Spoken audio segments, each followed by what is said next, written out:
जनाबाई जी की कहानी। इनके लिए भगवान विठल ने धोए कपड़े और चलाई चक्की। जनाबाई जी का जन्म गोदावरी तट पर गंगाखेड नामक एक ग्राम महाराष्ट्र में हुआ था। बचपन में ही इनकी मां का निधन हो गया था। उनके पिता उन्हें भगवान विठल के दर्शन के लिए पंढरपुर लाए और वहीं उनकी भी मृत्यु हो गई।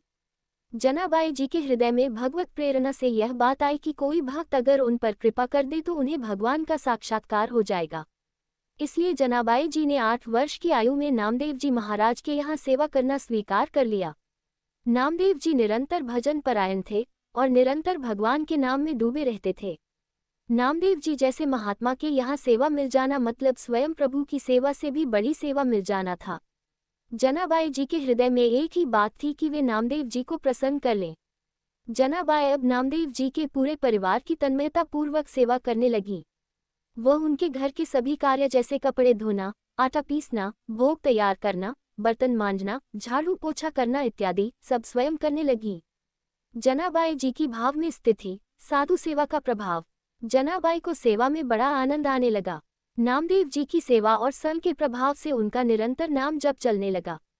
जो नामदेव जी जप और कीर्तन करते थे वही जनाबाई जी भी कीर्तन और नाम स्मरण करने लगी। नाम स्मरण करते करते कभी जब वह पोछा लगा रही होती तो एकदम से उनके हाथ रुक जाते और अश्रु चलने लगते और प्रभु के लिए विकलता प्रकट होने लगी। श्री जनाबाई जी की भाव दशाएं आने लगी और उनके हृदय में भगवान विठल के प्रति प्रबल आसक्ति होने लगी। जब कभी सेवा के बाद कुछ समय मिलता तो वो मंदिर में जाती और ठाकुर जी को देखती रहती। ठाकुर जी को देखते देखते उनको एकदम से विकलता होती और वो रोने लगती। जब आनंद बढ़ता तो वो नाचने लगती। जनाबाई जी की ये दशा केवल श्री नामदेव जी की सेवा से होने लगी। जनाबाई जी सभी कार्य करते हुए सावधानी रखती कि सेवा में कोई त्रुटि न हो और नाम विस्मरण न हो। ऐसे जनाबाई श्री नामदेव जी की सेवा में मगन रहने लगी। वह सावधान रहती कि वे अपनी स्थिति में इतना न डूब जाएं कि उनकी सेवा छूट जाए, क्योंकि सेवा भक्त की प्रसन्नता के लिए है और भक्त की प्रसन्नता से ही विठल भगवान रीझ जाएंगे। उनके हृदय की इस धारणा और भगवान के नाम का ऐसा प्रभाव हुआ कि अब उनके आंसू नहीं रुकते थे। सभी कार्य करते हुए उनका अश्रु प्रवाह होता रहता था। जिस स्थिति की बड़े बड़े साधु और उपासक आकांक्षा करते रहते हैं वह जनाबाई को केवल भक्त संग की कृपा से प्राप्त हो रही थी। एकादशी कीर्तन में मगन रहती जनाबाई। एकादशी के दिन नामदेव जी के यहाँ रात्रि में भक्त मंडली एकत्रित होकर कीर्तन करती थी। कोई मृदंग बजाता, कोई करताल बजाता, कोई नृत्य करते हुए नाम कीर्तन करता, कोई प्रभु की आनंदमय लीलाओं का गायन करता तो कोई एकांत में बैठा हुआ उन लीलाओं और कीर्तन को सुनकर अश्रु प्रवाह करता। नामदेव जी के यहाँ पूरी एकादशी की रात्रि को ऐसा कीर्तन होता और जनाबाई सब संतों की सेवा करके एकांत कोने में खड़ी रहती। वो नामदेव जी और बड़े बड़े भक्तों की भावदशाएं देखती थीं तो उनके हृदय में विकलता और बढ़ जाती थी। संकीर्तन के आनंद सागर में वे पूरी रात डूबी रहती थीं। उनको ये पता ही नहीं चलता था कि रात्रि कब व्यतीत हो गई। यही है महाप्रेम का स्वरूप। प्रातःकाल होते ही भक्त मंडली चली जाती और जनाबाई भगवत प्रेम की मादकता में बावरी हुई ठाकुर जी की प्रसन्नता के लिए श्री नामदेव जी की सेवा में मगन रहने लगती। एक रहस्यमय वृद्धा ने की जनाबाई की सेवा में मदद। एक दिन एकादशी की रात्रि में जनाबाई भाव में ऐसी डूबी हुई थी कि सुबह हो गई और उनकी सेवा बाकी रह गई। घबराते हुए उन्होंने सोचा कि पहले वस्त्र धो लें। जब वह चंद्रभागा नदी के पास पहुंची तो उनके मन में बहुत सी चिंताएं एक साथ आने लगी। वह सोच रही थी कि अभी तो बर्तन धोने हैं और ठाकुर जी की सेवा के लिए पानी भी भरने जाना है। आज तो बहुत देर हो गई, कैसे मैं सब सेवाएं पूरी कर पाऊंगी। वह ये सोच ही रही थी कि एक वृद्ध महिला उनके पास आए और कहा कि जनाबाई तू चिंता क्यों कर रही है, तू जाकर बाकी के काम कर ले, मैं तेरे सारे कपड़े धो देती हूँ। जनाबाई ने कहा कि आप मेरा काम क्यों करेगी। वृद्धा ने कहा, मैं सच्ची सफाई और धुलाई करना जानती हूँ। जो कपड़े मैं एक बार धोती हूँ वह दोबारा गंदे नहीं होते। जनाबाई समझ नहीं पाई। बुढ़िया ने प्रेम से कहा कि तू चिंता मत कर, तू मेरे जैसे कपड़े साफ नहीं कर सकती।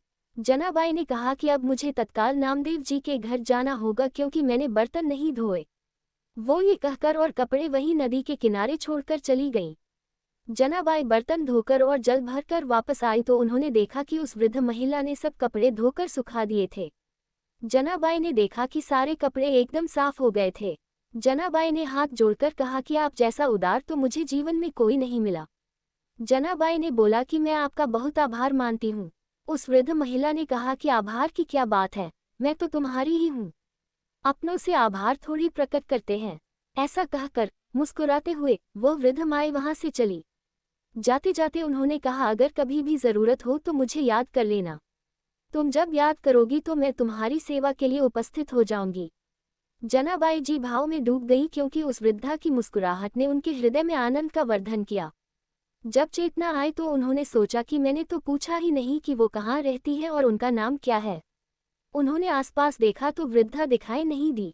अब तो उनके हृदय में विकलता हुई कि शरीर तो इतना वृद्ध था उनका, फिर कैसे वो हवा की तरह भाग गईं। वह कौन हो सकती है? भगवान विठल ही थे वो वृद्ध महिला। जनाबाई सब कपड़े लेकर घर पहुंची। उनका हृदय बड़ा व्याकुल था कि आखिरकार वह वृद्धा कौन थी, और वो अपनी मुस्कुराहट से कैसा जादू कर गई कि मेरा चित्त बार बार उसी का चिंतन कर रहा है। जनाबाई गदगद कंठ से नामदेव जी के समीप गईं और उनको पूरी घटना सुनाई। नामदेव जी ने तत्काल जनाबाई जी से कहा, अरे वह और कोई नहीं था, वह तो विठल ही थे। नामदेव जी को आश्चर्य हुआ कि विठल जी जनाबाई से कितना प्यार करते हैं कि उन्होंने स्वयं आकर उनके सब कपड़े धो दिए। कैसा महिमा में स्वरूप है भक्ति का। श्री नामदेव जी ने कहा कि जनाबाई तेरे तो अहो भाग्य है कि तेरे ऊपर ठाकुर की कृपा हुई, तू समझ नहीं पाए। अब तो जनाबाई के हृदय में और प्रणय कोप बढ़ गया कि प्रभु आए भी तो ऐसे छलिया रूप लेकर आए। जनाबाई रोने लगी कि इतने छलिया हो कि आप आए भी और मुझे परिचय भी नहीं मिल पाया। और दूसरी बात कि आपने मेरे लिए इतना कष्ट सहा, मेरे लिए इतने सारे कपड़े धोए। जनाबाई के लिए भगवान विठल ने उठाया कूड़ा और चलाई चक्की। प्रभु सदैव अपने भक्त के पीछे पीछे घूमते हैं। परम स्वतंत्र ईश्वर को अगर कोई बांध सकता है तो वह है केवल उनके भक्त। एक बार जनाबाई जी प्रेम में मगन होकर झाड़ू लगा रही थी और उन्होंने कूड़े का ढेर लगाया। जब वो कूड़ा भरने के लिए आए तो उन्होंने देखा कि टोकरी लिए हुए प्रभु खुद कूड़ा भर रहे थे। अब वो बुढ़िया के रूप में नहीं आते थे, अब वह साक्षात विठल के रूप में आते थे। चक्की में आटा पीसते हुए जनाबाई कभी कभी पद गाते हुए भाव में डूब जाती और इस वजह से चक्की रुक जाती। सेवा में कहीं देर ना हो जाए इसलिए ठाकुर जी खुद आकर चक्की पीसने लगते। प्रभु जनाबाई का अभंग सुनते रहते और जनाबाई जी प्रेम में मगन रहती। जनाबाई जी घर में जब झाड़ू लगाती तो कचरा स्वयं विठल भगवान उठाते। वह टोकरी को सर पर रखकर जनाबाई जी के पीछे पीछे डोलते। भक्ति की कैसी अद्भुत महिमा है। भक्त की भक्ति से प्रभु अधीन हो जाते हैं। बार बार विठल जी यही कहते कि जनाबाई मैं तुम्हारा ऋणी हूँ, मैं कैसे ये ऋण उतार सकता हूँ, मुझे बता दो। तुम मेरे भक्त नामदेव जी की सेवा करती हो। जनाबाई अगर ओखली में धान कूटती तो प्रभु सामने खड़े होकर मुस्कुराते रहते। ये सब भक्त नामदेव जी की कृपा से हुआ। वे कहती कि जब मैं नामदेव जी की दासी बनी, जब उनकी सेवा की, तो मैंने पाया कि दूसरा कोई है ही नहीं, एकमात्र मेरे विठल ही चराचर जगत में व्याप्त हैं। वो सदैव मेरे सहयोग में हैं, मेरी सेवा में मेरे समीप हैं। ये सब मैं नामदेव जी की दास्ता से जान पाई। प्रभु मेरे पीछे पीछे डोल रहे हैं, ये सिर्फ नामदेव जी की दास्ता के कारण ही हुआ। जनाबाई को दी गई सूली की सजा। एक दिन भगवान विठल का बहुत महंगा आभूषण चोरी हो गया। जनाबाई जी सेवा करने के लिए मंदिर जाती थी। सबको संदेह हो गया कि जनाबाई जी ने ही वो आभूषण चोरी किया होगा।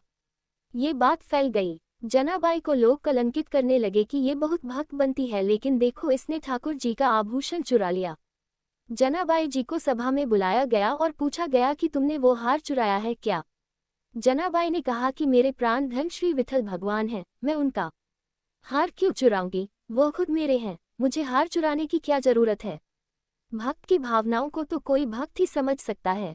जनाबाई जी ने शपथ खाकर कहा कि मैंने ये रत्न का आभूषण नहीं चुराया है। किसी ने जनाबाई की बात पर विश्वास नहीं किया। राजा ने जनाबाई को सूली की सजा दे दी। सूली पर चढ़ाने के लिए जनाबाई को हाथ बांधकर चंद्रभागा नदी के तट पर ले जाया गया। जनाबाई जी के हृदय में आया कि बहुत बढ़िया, जैसी विठल जी की इच्छा। वह बस विठल विठल जपने लगी। जैसे जैसे वो विठल बोलती वैसे वैसे सूली पिघलती जाती। ऐसा होते होते पूरी सूली पिघल गई। सब आश्चर्यचकित हो गए। राज सैनिकों ने जनाबाई को प्रणाम किया और उनसे क्षमा मांगी। ये लीला दो प्रभाव दिखाने के लिए हुई। पहली, जनाबाई जी को कोई भय नहीं था, क्योंकि वह सोच रही थी कि सूली की सजा मेरे प्रीतम का विधान है और मेरे प्रीतम के मिलन के लिए अब ये शरीर छूटने वाला है, तो कोई भय नहीं। और दूसरी बात ये कि एक भक्त कितनी महिमा से युक्त होता है। इससे प्रभु दिखाते हैं कि उनके भक्त को प्रकृति का कोई भी प्रहार विचलित नहीं कर सकता, नष्ट नहीं कर सकता। गोबर के कंडे बोलने लगे, विठल विठल। एक बार कबीरदास जी महाराज श्री नामदेव जी के दर्शन करने जा रहे थे। उन्होंने देखा कि कुछ शोरगुल हो रहा है तो किसी से पूछा कि क्या हो रहा है। उन्हें बताया गया कि जनाबाई जी किसी स्त्री से लड़ रही हैं। कबीरदास ने पूछा कि जनाबाई कौन है, तो उन्हें बताया गया कि वह नामदेव जी की सेवा में रहती हैं। वे नजदीक गए तो पता लगा कि लड़ाई गोबर के कंडों पर हो रही है। उनके मन में विचार आया कि एक भक्त कंडों के लिए कैसे लड़ सकता है। वह ऐसे ही आनंद मगन होकर उनका झगड़ा सुनने लगे। वह दूसरी स्त्री कह रही थी, कंडा मेरा है। जनाबाई ने कहा, नहीं, मेरा कंडा है। उस स्त्री ने जनाबाई से पूछा कि तेरे कंडे की पहचान क्या है। जनाबाई जी ने बोला कि कान में लगा के सुनो, मेरा कंडा बोल रहा है, विठल विठल। यह आश्चर्य की बात है, जड़ वस्तु से नाम गूंजने लगा। जब सामने वाली स्त्री ने भी सहमति दी कि कंडे से विठल विठल सुनाई दे रहा है तो कबीरदास जी को भी लगा कि देखा जाए कि यह बात कितनी सच है।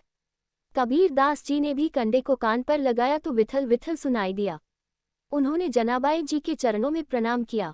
कबीरदास जी ने सोचा कि कितने महान हैं नामदेव जी की उनकी सेवा में रहने वाली दासी के भी ऐसे महान परमाणु हैं कि जिस चीज को उन्होंने छू लिया वो विठल विठल बोलने लगी। जनाबाई जी की नामदेव जी से ऐसी तन्मयता हो गई थी कि जब नामदेव जी ने समाधि ली तो ठीक उसी दिन कीर्तन करते हुए जनाबाई भी विठल भगवान में विलीन हो गई। निष्कर्ष, जो भक्तों के चरणों का आश्रय लेता है उसके सारे विकार नष्ट करके प्रभु उसे भगवत अनुराग में रंग देते हैं। इस प्रसंग से हमें सीखने को मिलता है कि किसी भक्त की सेवकाई से प्रभु कितने प्रसन्न होते हैं और भक्तों के प्रति श्रद्धा रखने से भगवत प्राप्ति कितनी सरल हो जाती है।